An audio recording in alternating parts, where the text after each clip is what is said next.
Olá pessoal, espero que estejam todos bem. Nesse vídeo de hoje nós vamos falar um pouquinho sobre as novidades do Update 2 para a versão Atenas do produto RAD Studio, mais especificamente falando um pouquinho sobre C++ Builder.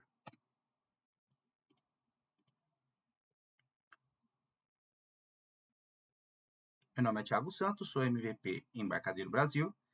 E eu vou estar orientando aqui, vou estar com vocês nesse vídeo, né, onde a gente vai falar aí sobre as novidades, comparando aí a ideia, né, da versão anterior, que é a 11, com as novidades da atual. Então, eu vou tentar mostrar aqui para vocês um processo comparando mesmo as duas ideias. Então, vamos falar um pouquinho sobre o que há de novo? Então, vamos lá. A primeira coisa nova que temos aqui na IDE é justamente o assistente de instalação do produto, né? Então, na versão 11 Alexandria, na IDE ele vem com o nome Manage Platform, né? E agora ele vem como Manage Features, né? Mas somente teve alteração no nome aqui, né? De Manage Platform para Manage Features. E aqui no 11 a gente tinha um assistente que ele via com um modelo de abas, né? Então a gente tinha duas abas aqui, a aba Platform e a aba Additional Options, né? Então isso aqui era um pouquinho dificultoso para quem começava a criar a sua IDE e instalar os seus módulos, né? Que às vezes você esquecia de colocar setar ali alguma configuração que no final da instalação ali você via que você perdeu. Então hoje como é que é feito, tá? Então hoje é feito com uma única tela. Então aqui a própria IDE tem a inteligência de entender qual que é a sua licença que você tem na sua IDE e ela ali te oferece ferramentas com relação ao seu uso. Então aqui, comparado, a minha IDE ela tem uma licença do quê? De RAD Studio. Então RAD Studio nada mais é do que uma IDE que você pode desenvolver tanto para Delphi como para C++. Então o próprio instalador já identificou isso e já me ofereceu as plataformas de acordo com a minha edição, tá? Então aqui eu estou utilizando uma edição Architect, que me forneceu aqui desenvolvimento para Windows, iOS, Android, né? E aqui do lado direito nós temos aqui o que seria o Additional Options, né? Então ele já veio tudo para a mesma tela. Então ali é só você selecionar tudo que você for utilizar ali, que você vai num único clique ali, numa única tela, você já consegue modelar a sua ideia para o seu uso. Então aqui, deixa eu abrir aqui a ideia só para mostrar para vocês. Então aqui no 11, então aqui eu estou com um projeto simples aqui em VSL aberto só para demonstrar. Então aqui nós vemos na opção Tools, Manage Platform. E aí com a sua internet ligada, né, na sua ideia aí, a sua ideia com conexão à internet, esse módulo de instalação ele abre para você. Então aqui nós temos as duas abas como demonstrado na apresentação. A aba Platforms e a aba Additions, tá? Então ficou um pouquinho complicado aqui de você estar controlando o que você vai usar na sua ideia desta forma aqui, né? Como a gente utilizava no 11.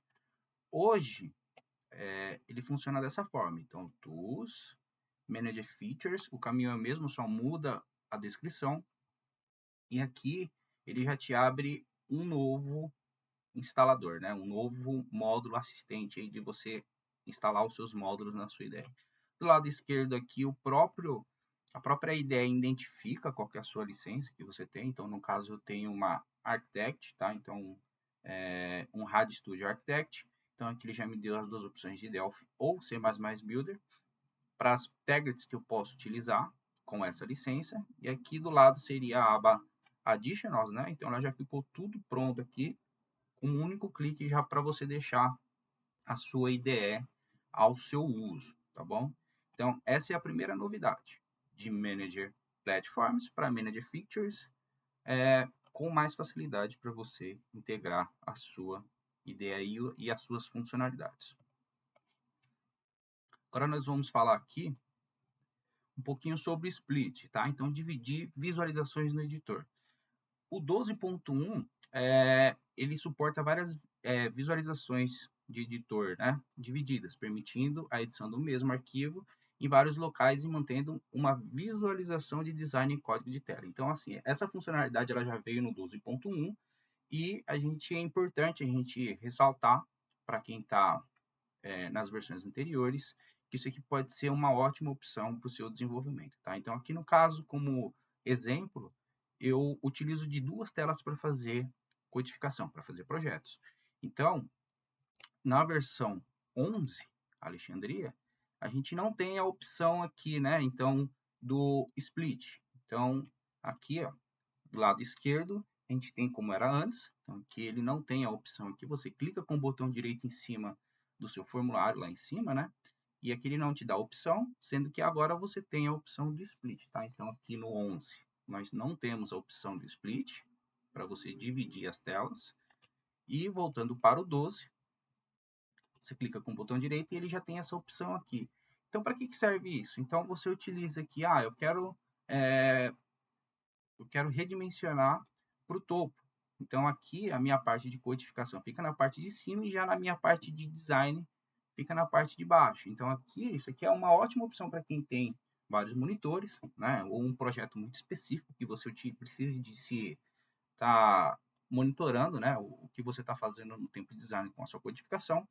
Ou você pode também mudar para outros locais, né? Então, você pode botar para baixo, e aqui ele vai adicionando outras, né? Então, aqui, por exemplo, no nosso projeto aqui, eu estou utilizando o CPP nessa tela, o modo design aqui, e nessa de baixo aqui eu posso determinar para usar o ponto H, por exemplo, né? Então, aqui, ó, eu já estou mexendo em 3 formulários numa única tela. Isso aqui te aproveita, né, o máximo de tempo e de codificação também. Isso aqui é um ótimo recurso, tá?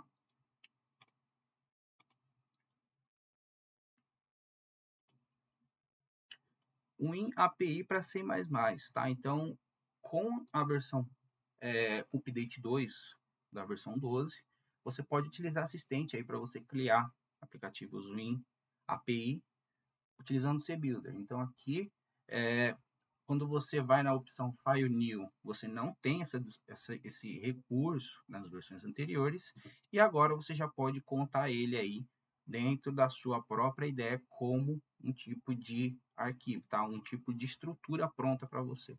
Então, indo aqui para a IDE, se você vir aqui no File New, você não tem a opção de WinAPI, tá? Para C++, que no caso é esse intuito desse vídeo. Então, aqui nós temos Windows VSL Application, nós temos Multi-Device, nós temos Packages, né? Console Application, que é o POE, né? Dynamic Libraries e Static Libraries, né? Então, você não tem o WinAPI aqui no 11. Se você for para o 12, se você precisar utilizar aí os recursos nativos do Windows, através das APIs, né? Você já pode criar aqui para C++ Builder uma estrutura pronta para ele. Então, é só você vir aqui no WinAPI Application, C++ Builder. Só você clicar aqui, selecionar o tipo de linguagem que você vai utilizar, C ou C++, né? E aqui ele já está pronto para você, com a estrutura pronta aqui para você trabalhar, tá? Então, bem simples, bem fácil. Isso aí vai ajudar bastante, principalmente para quem utiliza o C++ e se utiliza aí de projetos que precisem aí de recursos do próprio Windows, vocês podem utilizar desse novo recurso no Update 2 da versão Atenas, tá? Controles de I/O, né, SKIA. Então, nas versões anteriores, principalmente no 12, sem update, ele já tinha essa disponibilidade, mas você tinha que adicioná-lo ao seu projeto, tá? Então, você tinha que ir lá na opção do teu projeto e você habilitar ele com o SKIA, tá? Hoje ele já vem nativo, então é só você selecionar lá o componente SK, você colocar lá na propriedade do componente SK, ele já vai aparecer para você. Então, visualizando isso aqui em tempo de execução, você tinha que clicar aqui no botão do teu projeto e aí aqui você adicionava, né, o SKIA, do seu lado direito aqui. hoje, no 12, como é que você pode fazer isso? Deixa eu só iniciar um projeto aqui com uma estrutura para ele aceitar o Skia. Então, Windows VCL, você pode colocar o SK aqui, que ele já está pronto aqui para você, né? Então aqui, ó, todos os componentes do Skia, já para você criar uma aplicação aí utilizando a biblioteca do próprio Google, tá? Então isso aqui é um recurso aí que foi também adicionado no update 2 do produto. O Windows 64X, né? Então aí nós tivemos alteração, atualização do compilador aí para Windows 64 bits para C++ Builder, que aí ele já é baseado no novo Clang, né? Então ele já teve atualização no compilador e por isso que nas versões atuais ele te dá vamos dizer assim, uma target adicional para você modernizar e deixar seu executável muito mais rápido, tá? Então aqui analisando na versão anterior, você não tinha, então você só tinha o Windows 32 64 bits por conta do compilador ainda estar antigo, tá? E agora, com o compilador atualizado para o Windows 64, né, que é o que a gente chama de BCC 64X, ele te dá mais uma plataforma aqui na sua aplicação, Windows 64 bits moderno, além dos 64 bits que ele já tinha nativo, tá? Então ele fica sendo 264 bits na sua ideia para utilizar. Então aqui, ó, você pode em tempo de design, package runtime, aqui você na opção do teu projeto você consegue ali habilitar aqui para você usar naquela época, né, nas versões anteriores. Você só tinha a target para 64 bits e agora você tem o modo moderno aqui também nos 64 bits, tá? Olhando aqui, né, um pouquinho na ideia, então se você vir aqui como eu estou usando o Windows, desculpa, a versão 11. Então aqui nas targets ela não me dá a opção para uma target 64 bits no modo moderno. Então aqui você tem os padrões, tá? Windows 32 e 64 como nas versões anteriores. Na versão atual, com o update atual, a gente tem a opção aqui do modo moderno. Então isso aqui é bem simples, tá? Então, se ele não tiver habilitado, se você estiver usando o 12.2 e você não estiver visualizando ele aí, né, na sua ideia, que por default ele já é configurado para aparecer, mas caso ele não apareça, é só você clicar com o botão direito aqui, adicionar target e apontar para o 64 bits moderno, que ele já vem nativo no produto, tá bom? Então, também com o update 2, você consegue integrar a sua IDE no Code Insight com inteligência artificial. Tá? Então, assim, é bem simples e bem fácil. Comparando com relação à versão anterior, você não tinha essa opção aqui, né? Você tem que ir lá na opção na IDE Tools Options, e aí você tem que selecionar o Smart Code Site. Aqui na versão anterior não tem. Então, agora você já pode contar com isso dentro da sua IDE. Aqui tem uma opção Smart Code Site direto, tá? E aí aqui é só você configurar o tipo de inteligência que você vai utilizar, tá? Então, se você usar um ChatGPT, é só você colocar aqui o link, você vai colocar a API, você vai colocar lá os dados que está pedindo aqui e pronto. A sua aplicação já vai estar pronta para utilizar com IA. Nos próximos vídeos aí eu vou criar projetos aí utilizando inteligência artificial, outros recursos que já vem no 12, mas isso aí é um assunto para outros vídeos, tá? Porque são muitas coisas e são coisas específicas. Às vezes isso aí não cabe no único vídeo, né? Porque vai além de estourar o vídeo, muitas pessoas que não utilizam desse recurso acabam não se interessando pelo vídeo, tá? Então isso aí é interessante a gente ter um vídeo à parte. Olhando um pouquinho na IDE, só para vocês verem aqui como é que funciona, então na versão antiga você não tinha essa opção. Era você ir lá na opção Tools Options. Aqui você já não tem a opção do Code Insight. Né? Se vocês visualizarem aqui, vocês não têm a opção do Code Insight. O que a gente está falando aqui do 12.2, você vai lá na mesma opção, tá? Tools Options. Aqui você já vê o Smart Code Insight, tá vendo? Então, ele aqui já te dá essa opção. E aí, aqui você tem as informações do que você vai trabalhar. Então, aqui você vai ter que informar a base, você vai ter que informar a API, isso aqui é tudo fornecido pela empresa que você está utilizando para inteligência artificial, tá? Você tem várias opções no mercado aí, que cada opção te gera uma interface de usuário que te libera chaves para você fazer essa integração, tá? Você pode usar o ChatGPT, você pode usar o Olama, você pode usar o Gemini e o Cloud, tá? Então, depois que você configurou aqui as configurações na sua, no tools options da sua aplicação, aí é bem simples, tá? Para você utilizar. Então, aqui você pode clicar com o botão direito, acessar Smart Code Site, e aí você vai informar como que você quer utilizar esse recurso de IA, tá? Depois que tiver tudo configurado, tudo certinho, a sua aplicação já vai estar habilitada para você fazer essa integração com o IA, tá? Então, aqui você pode fazer muitas coisas. Por exemplo, se você tem um código X e você quer converter para Y, ou vice-versa, então aqui ele vai ter... você vai ter que selecionar um texto aqui, por exemplo, você vai fazer uma codificação aqui no teu projeto, aí você seleciona o que você quer converter, você clica com o botão direito, você vai aqui no Smart Code Insight, e aí, por exemplo, você quer converter esse trecho de código para Delphi.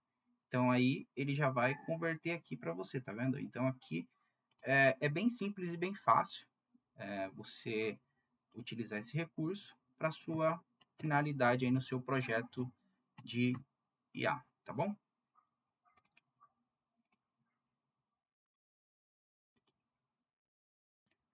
Visual Assist no C++ Builder. Então, assim, esse recurso ele já veio nativo na versão 12, tá? Apenas para o C++, porém, no 12.2 você tem esse Visual Assist turbinado, vamos dizer assim, tá? Além de você conseguir integrar aí com as suas declarações, com o seu código, onde você está vendo as propriedades, tudo, você tem 3 novas refatorações. Então, você consegue fazer introdução de variável, criar a partir de um uso ou extrair método, tá? Então, aqui você tem uma opção aqui que você consegue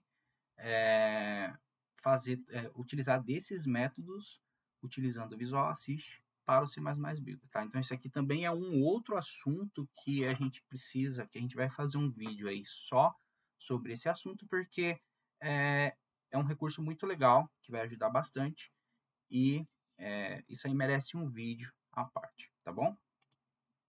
Web Extensions, né? Web Extensions nada mais é do que uma integração da sua aplicação web, tá? Ele cria integrações web se utilizando do mecanismo nativo, né, do motor de arranque nativo que a gente tem hoje dentro da empresa, que é o DataSnap, que é o RAD Server, né? Então, se você tiver um projeto hoje utilizando dessas tecnologias de RAD Server e DataSnap, ou um web broker, né?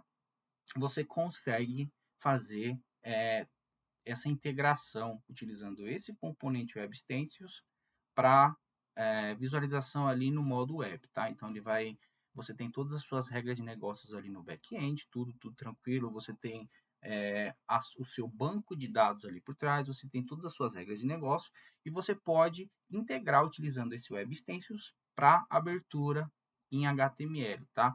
Então, ele também é uma novidade aí no produto, que precisa ser feito um vídeo à parte, porque são muitas funcionalidades e também tem muita gente interessada no assunto, tá? Mas aí é um assunto que a gente precisa abordar à parte. E assim, a integração que você faz para apresentar essas requisições via HTTP, né, é feita via tags, tá? Então você utiliza desses dois componentes interligados no seu RAD server ou no seu DataSnap, você ali trata com as tags corretas do WebStencil, você tem uma documentação completa que você pode fazer quais tipos de integrações você consegue fazer utilizando determinada tag, né, para fazer determinada função. Então, nós vamos fazer um vídeo mais para frente sobre o assunto, mas aqui é bom falar para vocês aqui só desse componente onde é que ele está. Então aqui na versão anterior, se você for fazer um projeto web, você tem os componentes nativos, né? Então aqui você tem os mecanismos para você fazer um data snap, para você integrar com a sua internet. Então você tem o web browser, tudo, né? E você tem esse web dispatcher aqui, dispatcher, file dispatcher, tudo isso aqui nas versões anteriores. Na versão atual, hoje você já pode contar com ele já nativo aqui. Então aqui você tem o Web Stencil Engine, né? E aqui você tem o Web Stencil Processor. Então aqui é um interligado no outro, que aí dependendo de como você for fazer as chamadas com a integração do que você já tem hoje funcionando em back, você pode abrir esse projeto, né, um braço a mais para o teu projeto em formato HTML, tá? Então aqui depois você aponta aí o seu index.html com a codificação em HTML ou JavaScript, tá? Porque também você pode integrar seu projeto a JavaScript e aí você tem mais uma força aí na sua aplicação com mais uma interface de visualização, tá? Mas não para se estender muito, é uma novidade que depois a gente vai fazer vídeos à parte, que foi muito requisitado pelo pessoal aí e foi atendido pelo embarcadeiro, tá bom? E FireMonkey VSL é uma coisa que a gente sempre vem falando com qualquer update que se lance, sempre é tratado a parte visual da framework, né, do FireMonkey, e para a VCL, ainda para você melhorar ainda mais a parte visual da sua aplicação. Então, você teve bibliotecas VCL e FireMonkey aprimoradas, você tem estilos em VCL, em Template Design, que a Embarcadero, ela, vamos dizer assim, que é um trunfo que a Embarcadero tem, que ela sempre traz isso para quem é desenvolvedor, tá? A facilidade de você criar estilos com a sua aplicação, utilizando poucos códigos e sempre com o que está de novo no mercado, na parte visual, tanto para Windows no VCL, quanto para FireMonkey no multi-device. E sem falar também aí no recurso de quando você utiliza duas telas, como eu utilizo aqui, como a maioria dos desenvolvedores utilizam hoje, recurso visual, tratamento visual para quem vai desenvolver para telas com 4K, né? Então, com High Definition você, vamos dizer assim, que deixa mais clara, mais bem apresentável a sua aplicação para o seu cliente final. Então, bem, é lógico que a gente tem muito mais novidades aí do produto, né? No site oficial embarcadeiro.com, se você selecionar lá o produto, o What's New, né? O que é de novo, você vai ver a listagem completa que teve, não só para C++, como foi o intuito desse vídeo, como para Delphi também, tá? Então, você tem coisas específicas para Delphi e coisas específicas para C++. Então, aqui embaixo você tem meus contatos, tá? Então, aqui você tem o meu e-mail, você tem o meu e-mail pessoal, e aqui você tem dois sites, tá? Que a gente gerencia aqui. O primeiro é um que é voltado para quem está aprendendo a C++, para quem gosta de criar projetos loucos aí da vida, né? Com a internet das coisas. Esse daqui eu alimento ele de acordo com projetos que eu vou fazendo, atendendo clientes, né? Uma dúvida de um cliente pode ajudar outros, então a gente possa, se vamos dizer assim, que um diário na internet sobre C++. E para Delphi a gente tem aqui o tsantiago.wordpress.com, que ali a gente coloca mais informações técnicas mesmo, tá? Mas abordando tanto Delphi como RadStudio. Então, se você tem algum problema de como instalar uma licença no formato network, como instalar, registrar os produtos, as novidades, alguns tutoriais para você criar projetos em Delphi com o BlueStack, por exemplo, que é um emulador com um IA para Delphi. Então, ele é um mesclado de ajuda para o cliente, tá? E aqui do lado aqui vocês podem acessar diretamente o meu Instagram, que lá tem bastante informações. Bem, pessoal, esse foi o vídeo. Espero que vocês tenham gostado, tá? É lógico que ao longo dos dias a gente vai criar mais materiais aí com relação às novidades de tudo que a gente falou hoje, mas isso aqui é só uma prévia mesmo do que vocês precisam saber do que saiu do update 2 para o C++, na versão 12 Atenas. E até o próximo vídeo. Muito obrigado.